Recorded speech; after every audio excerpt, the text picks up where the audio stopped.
എനിക്കതിനകത്ത് അത്ഭുതകരമായി തോന്നിയത് രണ്ട് കാര്യമാണ്. ഒന്ന്, ഇവർ കമ്മീഷണർക്ക് മെസ്സേജ് അയക്കുന്നു, നടപടി ഉണ്ടായില്ലെങ്കിൽ, ഈ സി ഐക്കെതിരെ നടപടി ഉണ്ടായില്ലെങ്കിൽ ഞാൻ നിങ്ങളുടെ ഓഫീസിന് മുന്നിൽ വന്ന് പ്രശ്നം ഉണ്ടാക്കുമെന്നൊക്കെ പറഞ്ഞിട്ട് ആ ഭാഷ തന്നെ കടുത്ത ഭാഷയിലുള്ള മെസ്സേജൊക്കെ അയക്കുന്നു കമ്മീഷണർക്ക്. അത് അവർ തന്നെ പുറത്തു വിടുന്നതാണ്, അല്ലാതെ കമ്മീഷണർ പുറത്തു വിട്ടതല്ലല്ലോ. അപ്പോൾ അതവർ പുറത്തു വിടുന്നു. അതിനുശേഷം സംഭവിക്കുന്ന ഒരു കാര്യം, ഈ FIR തയ്യാറാക്കുമ്പോൾ അതിനകത്ത് ശ്രീലേഖയില്ല.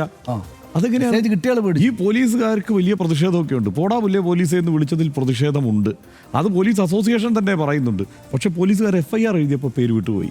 അതെങ്ങനെയാണ് വിട്ടുപോവുക? അത് ശരിയായ സംഗതിയല്ല. കാരണം സാധാരണ എപ്പോഴും എങ്ങനെയാണ് ഒരു പരിപാടി ഉദ്ഘാടനം ചെയ്യുന്ന ആളെ അടക്കാണ്. അതുകൊണ്ടാണ് നമ്മുടെ പല നേതാക്കന്മാരും നിരവധി കേസുകളിൽ പ്രതിയാവുന്നത്. കാരണം ഈ ഒരു വഴി തടഞ്ഞുള്ള ഒരു സമരമുണ്ടെങ്കിൽ ആ സമരത്തിന് നേതൃത്വം നൽകിയ ആളുടെ അടക്കം പേരെഴുതിയാണ് FIR തയ്യാറാക്കുക. ഇവിടെ ശ്രീലേഖയുടെ പേര് പോലീസുകാർ വിട്ടുപോയി, മറന്നുപോയി. അപ്പോൾ എന്നിട്ടിപ്പോൾ എന്താണെന്ന് വെച്ച് കഴിഞ്ഞാൽ വീഡിയോ പരിശോധിച്ചതിന് ശേഷം ആ പേര് ഉൾപ്പെടുത്തണോ വേണ്ടി ഒന്ന് ആലോചിക്കും. അതായത് ആ പേരെന്നല്ല, ആരൊക്കെയാണ് ഉള്ളതെന്ന് അറിയണമെങ്കിൽ ഇനി വീഡിയോ പരിശോധിക്കണം അത്രേ. അത് ഭയങ്കര വിചിത്രമായ ഒരു ഏർപ്പാടാണ്. അവർക്ക് ഈ അഞ്ജന എന്നൊക്കെ പേരുള്ള പ്രവർത്തകരെ നേതാക്കളെയൊക്കെ അറിയാം. ശ്രീലേഖ അറിയില്ല, അറിഞ്ഞില്ല, അത് നേതാവായത് അറിഞ്ഞില്ല എന്നുള്ളതാണ്. അപ്പോൾ അതിനകത്ത് എനിക്ക് രസകരമായി തോന്നിയത് വി ശിവൻകുട്ടിയുടെ പ്രതികരണമാണ്. കൗൺസിലർ അവിടെ ബഹളം ഉണ്ടാക്കുന്നു എന്നുള്ള മട്ടിലാണ്. അതായത് അങ്ങനെയാണ് അവരെ കാണേണ്ടത്, മുൻ DGP എന്ന മട്ടിലല്ല എന്നുള്ളത് ആണ്.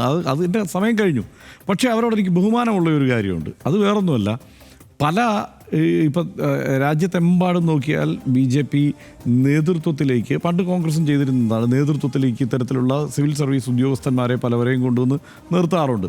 കോൺഗ്രസ് പണ്ട് സ്ഥിരമായി സിവിൽ സർവീസ് ഉദ്യോഗസ്ഥന്മാരെ അവരുടെ ജോലിക്കാലത്ത് തന്നെ അതിൽ നിന്ന് രാജിവെപ്പിച്ച് നേതാക്കന്മാരാക്കിയിട്ടുള്ള ചരിത്രമുണ്ട്, ഒപ്പം നിർത്തിയിട്ടുള്ള ചരിത്രമുണ്ട്. അതുപോലെ BJPയും അവർക്ക് വലിയ വിപുലമായ അധികാര സാധ്യതയുള്ള ഒരു കാലമായതുകൊണ്ട് അവിടെയെല്ലാം പല സ്ഥലത്തും കൊണ്ടുവന്ന് ഇരുത്താൻ കഴിയുന്ന ആളുകളെ അവർ ആ നിലയ്ക്ക് കണ്ടെത്തുന്നുണ്ട്. ഇതിപ്പോൾ ന്യായാധിപന്മാരെ കണ്ടെത്തുന്നുണ്ട്, DGPമാരെ കണ്ടെത്തുന്നുണ്ട്.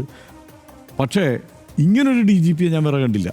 അതായത് റോഡിൽ കിടന്ന് ഈ പോലീസിൻ്റെ ചെളിവെള്ളത്തിൻ്റെ ജലപീരങ്കിയൊക്കെ ഏറ്റ് മുദ്രാവാക്യം വിളിച്ച് പോടാ പുല്ലേ പോലീസ് എന്നൊക്കെ വിളിച്ച് സമരം ചെയ്യുന്ന വേറൊരു DGPയെ ഞാൻ കണ്ടിട്ടുണ്ട്.